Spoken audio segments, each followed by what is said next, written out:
এমন করে এখানে বসে কেন? বুকে প্লাস্টার করে? সে অনেক কথা ভাই, শুনবি? হ্যাঁ বল, শুনি। একদিন বাজার গেলাম, হ্যাঁ, হঠাৎ একটা মেয়ের সঙ্গে ধাক্কা। মনে হলো 440 ভোল্টের শক।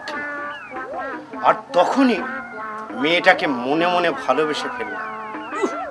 কি করে পারিস রে?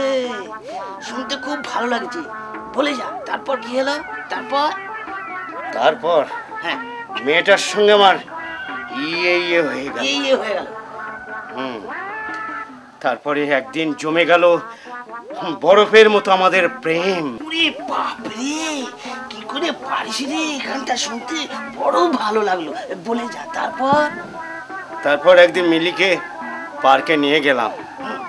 পাশাপাশি বসে হাতে হাত রেখে শুরু করলাম আমাদের প্রেম। কি করে পারিস রে?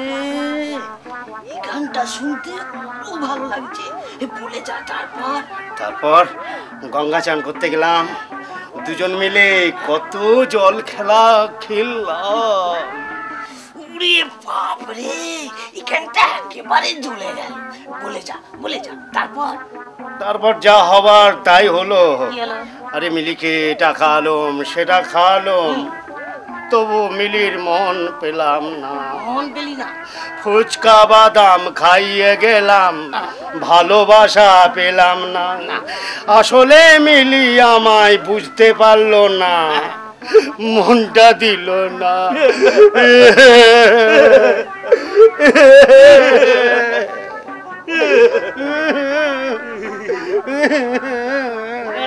কাঁদে না। মিলির মন পেলি না বলে এখানটা শুনতে খুব খারাপ লাগলো, বুঝলি ভাই?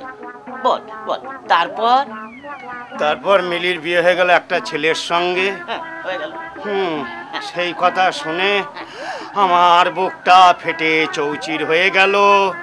তাই মাটির প্রলেপ দিয়ে এই বস্তাটা বেঁধে বসে আছি। শুনতে আমারও বড্ড খারাপ লাগলো রে। কি করে পারিস রে? তুই প্রেমও করতে পারিস, বুক ফাটাতেও পারিস, আবার ফাটা বুকে বস্তার প্রলেপও দিতে পারিস। কি করে পারিস রে? কি করে পারিস? শুনতে খুব খারাপ লাগলো।